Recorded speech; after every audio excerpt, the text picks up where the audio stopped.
Hello and welcome to my first 3DS review. Today I'm going to be taking a look at Legend of Zelda Ocarina of Time 3D. However, before I do, as this is my first vid, I feel I should probably take a minute to quickly explain a couple things. Firstly, obviously, first vid, trying my best. I'm on a table with the DS. A lot of the time I'll end up placing it down, thanks to the Nyko battery pack. That's easier than before. Because I'm closer to the camera, I apologise if I'm shouting. It also means I'm most likely not doing any music on these vids, because at the end of the day, you probably A, won't be able to hear it, or B, I'll drown it out, which is kind of A. Or it'll just come across muffled and not very good and not exactly helpful. It'll be more of a negative point, making all games music, even something as great as this, sound bad. Also, this may be a failed experiment before it starts. It's one of those, if this is the only one you ever see and you want more, I do apologise. I don't know how this is going to go. I can't see into the future. But if it does work well, I've got, as you can see on the main menu, a hell of a lot of DSi, VC and all sorts of things. I've then got these two nice little cases here that hold 24 games each, and also a game that I can lend off Panda. So at least that's 50 plus what's on the home menu, let alone the 20 games that I'll be getting free with the Ambassador, etc. Which I'll probably do those anyway, just simply because what if they do come out for general sale? So, if they do go well, there should be a lot in it in the future of these DS games, 3DS and regular DS, because at the end of the day I'm not going to look back, I'm not going to not look back. I know it's a double negative, but that's the only way I can really describe it, because I am a retro gamer, and, well, if it wasn't for the back catalogue and the VC and that, there wouldn't really be much to play on the 3DS at the moment, although I am looking forward to Christmas this year. So, that's pretty much everything. The only thing I can say now is, you will have most likely heard me say on more than one video, I have a serious eye condition. It's called keratoconus. It's in both eyes. It basically, long story short, means I can't see in 3D.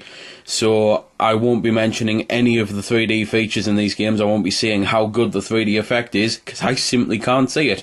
I do apologise if that's the sort of thing you're after, but at the end of the day, every other review seems to do it, so you can find that info easily enough from people who have perfect 20/20 vision. So, that's about 2.5 minutes. Let's get on with the game. Obviously, everyone knows as well, I've made it common knowledge really, why I like Ocarina. It's my own personal reasons. It was a form of rehab for me, because I got hit by a car, couldn't do anything, really loved the game, and just found myself being able to lose myself in it and take my mind off the pain, and it allowed my body to heal. So, when they've done a remake, I thought, oh, I hope they don't mess it up. And personally, I don't think they have. Graphically, the game looks absolutely stunning. They've also tweaked the Master Quest, so instead of being a mediocre add-on on the GameCube version, it's now it's a bit of a nightmare really. I will describe and explain and show it at the same time, because I'm going to show the first dungeon, the Deku Tree, and I'll show it in both so you can see a couple differences. Just in case, though, this file starts me in a place that I've forgot to move away from, though, and I don't want to spoil anything, I'm going to cut into the Deku Tree now. So, on the way to the Deku Tree, I thought I might as well go into your house, I suppose it is, so that way I can show you one of the new features. It's that you can go into a boss rush mode, and you can simply choose any of the bosses in the game and play them as many times as you want, beat your best times, or you can choose to play through them all in one go and get a good time for that. The Master Quest version is rather evil, because it limits you to how many hearts you've got to 3 on the, young Link bosses and 5 on the adult Link bosses, whereas the main boss rush mode just gives you a fair chance. It doesn't give you the best chance, because at the end of the day, when I fought Volviger, I believe it was, I managed to usually get 14 hearts. It might only be 13, and when I play as them on the boss rush mode, you only actually get, for some reason, I think it's 11, which is a bit of a shame, but at the end of the day, again, it just makes it a bit harder, and I'm not going to complain about that, because at the end of the day, I like hard games, and that's something I'm glad that they've not really changed with this. It's still got the same difficulty level, so if you've beat it a million times before, yeah, you'll probably breeze through it. Hell, I beat this without dying, but it's most, I know the reason I beat this without dying is because I've beat it so many times before. With Twilight Princess, I beat it without dying on my very first go. As far as I'm concerned, that's not right. As difficulty goes, that is pretty damn pathetic. So, Gameplay wise, it's a bit of an action adventure, I suppose. A lot of people used to call it an RPG because, well, at the end of the day you play as a role, but it's not an RPG in conventional senses, so I class it as an action adventure. You can get a hell of a lot of items as you go along. The main gist is basically when you go into a dungeon, you'll find an item. That item then allows you to beat the boss of that dungeon and also advance and access other dungeons. At the end of the day, you can actually get up to, well, not the very end boss, but you can get up to his castle almost without having beaten any of the bosses, just because it's the item that actually opens up the other dungeons. It's just once you've beat the bosses, the items that you need then open up the other worlds. Like in the first case it's 3 open up adult, and then in the next case it's 5 open up Ganon's castle. But you can just go from the Deku Tree to Dodongo's Cavern to Jabu's Belly without actually beating any of the bosses if you wanted to, and then just do a boss rush mode yourself. That's kind of how you used to have to do a boss rush mode back in the days of the N64. I've done it myself a couple of times just for the hell of it. But gameplay wise though, you're just going to be running around hacking, slashing things, using your items and solving puzzles like things here. So I've quite clearly got that, which is a lantern that's not lit. I've obviously got to light it up, and how do I light it up? Go into the menu, get me Deku sticks, and, well, use one of them to light it on fire. That's the very first puzzle you get. It's incredibly basic, quite simple and easy to solve. They do get much harder than that. Well, there's not really much else to say other than that there's more puzzles, because I don't really want to see types of puzzles without in case I accidentally ruin how to solve one, because there are some quite fiendish ones. Hell, there's the Shadow Temple. It's the Spirit Temple. I mean the Graveyard one. I always get them two names mixed up for some reason. But the Graveyard Temple, you have to actually beat something else before you can access it, which is, well, beat it, which is quite nasty trying to find it, really. It took us quite a long time, and when I did, I was really happy, obviously, and I was also thinking those cheeky little... So, yeah, it's a very clever game, and this is why I tend not to play the games without volume, because at the end of the day, I'm waffling on even more than I usually do. But I think you've seen enough of the Deku Tree now to be able to go into the Master Quest mode so you can see the differences. So, just while, again, I'm getting to the Deku Tree, I might as well show one of the things here that, that's basically new about Master Quest. It's the fact that, whereas last time the puzzles just changed and you had to solve them differently, this time the puzzles still change, however everything is reversed. So, I came out of my house, and last time I'd turn right to go to the Deku Tree. Now, I have to turn left to go to the Deku Tree. It's so simple, and you think, oh, well, how's that going to hurt me in any way? Until all of a sudden you start realising you're getting lost so easy it's unbelievable, and you're having to constantly find your bearings. One of the other things they've added, what with this being 3DS, obviously, they've added the touchscreen support for the map, the gear and the items, which makes things so much faster. You've now got 2 touch buttons at the top and the bottom, so you can use them. Again, it makes it faster and easier. And your ocarinas permanently onto the left, so whereas before you used to have to constantly swap around, there's a section in the Water Temple where I went from the hook shot to the bow and arrow to the hammer, and the amount of times you're in the pause menu, let alone the metal boots as well, which now you can actually put the boots as one of your items, so you can just push to take it off, something which, quite frankly, I saw in Twilight and I thought, why the hell wasn't that in Ocarina? And, well, now it is. They've also added in motion controls, and usually I'm the first one to absolutely slag them off and hate them, but as I've already said on many a time, for aiming, they tend to be rather good, and on this, you can completely switch them off, something which needs to be on every game, really, with motion controls. So you don't have to use them, and you can still use the circle pad, or, well, just the circle pad, to be fair. You can't use the D-pad. I thought you could, but you can't. Just tested it there. Glad I did. But you can then move that around as well, and I suppose really it's for fine-tuning, so it's a case of you can aim the general area up and then just look around, and I really did find it help out. It didn't make the game any easier, it didn't really make aiming so easy at the point of you thinking, oh well, this has made the game so ridiculous it's unbelievable. It just does help you fine-tune a little bit, because at the end of the day, the circle pad's nowhere near as good as an analog.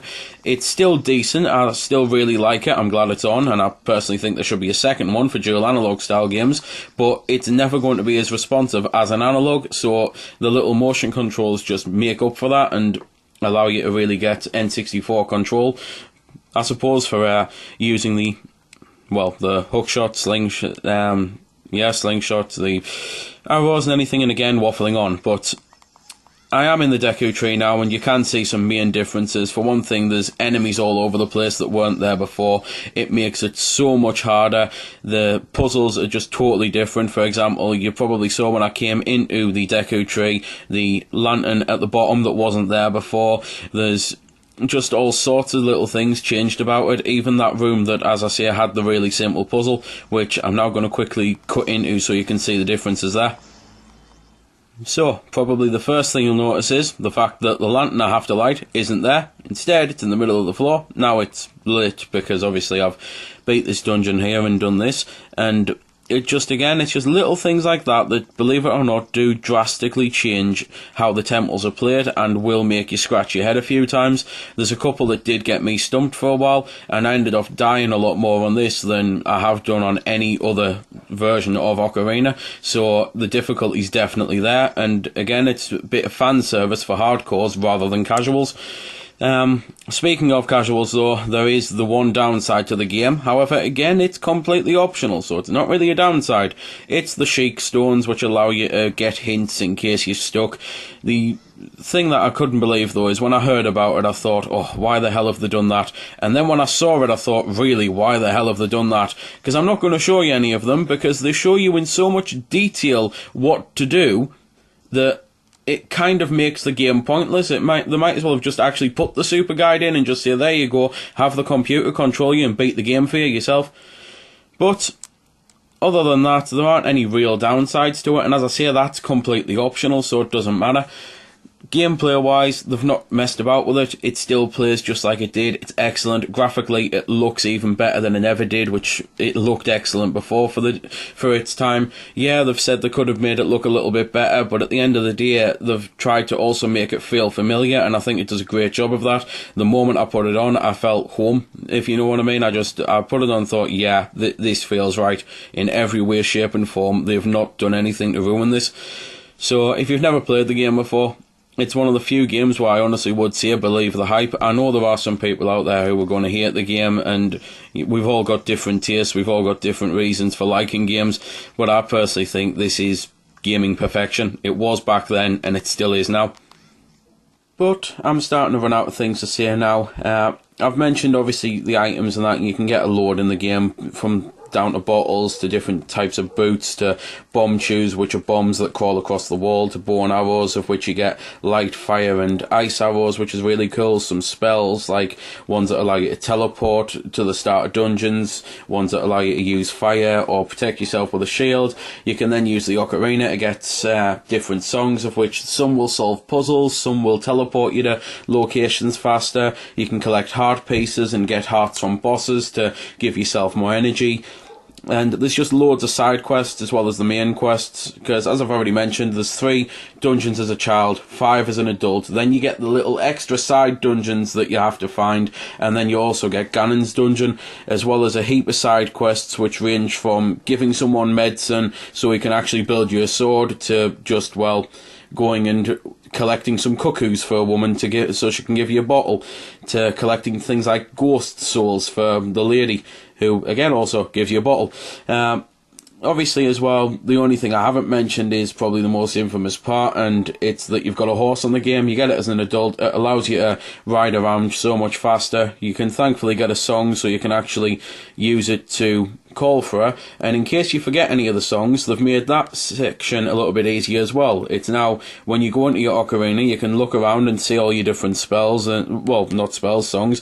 Obviously, the fact that I'm showing you them here doesn't matter, because I could show you that one there, the Prelude of Light, which takes you to the Light Temple. You can't use it until you learn it, so it doesn't actually matter.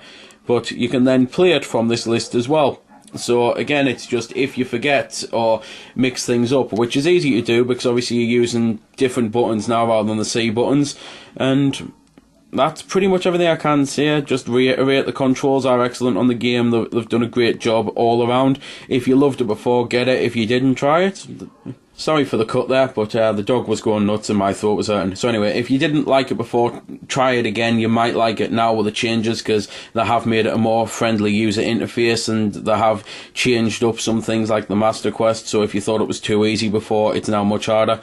And if you've never tried it, then definitely give it a go. You can probably pick it up cheap by the time this vid goes up, because you'll be able to pick it up second hand. Not that it's not worth 30 quid full price, because oh boy is it, I've spent hours on it already, and I'll continue to spend hours on it. It's been, as sad as it is to say, a kind of lifelong dream to have this game in the palm of my hands, and now I finally got it. The only last thing I can say about this actual reviewing process, obviously, as I said at the start, it's the first time I've done this, so I apologise if at any point I've cut off the screens or anything like that. It's a work in progress. I'll try not to do it, and I'll redo anything that I've cut it off really badly. Like, for example, I might at some point review like this, and without realising it, you only get the bottom screen, which is a map or something. But again, it's a work in progress, and hopefully there'll be more vids of this. So there we go then. That's been the review. I hope you found it helpful. I don't score the games because that's based purely on opinion, so instead I'll leave you to make your own mind up. So thanks for watching, and if you've got any questions about the game that I didn't answer in the vid, or that hasn't been answered in the comments, then feel free to ask and I'll help if I can. Also, if you did find it helpful, don't forget to check out my channel, because there's plenty more like this up there, and don't forget to subscribe because there'll be plenty more to come as well. So until next time, this has been Demon212, signing off.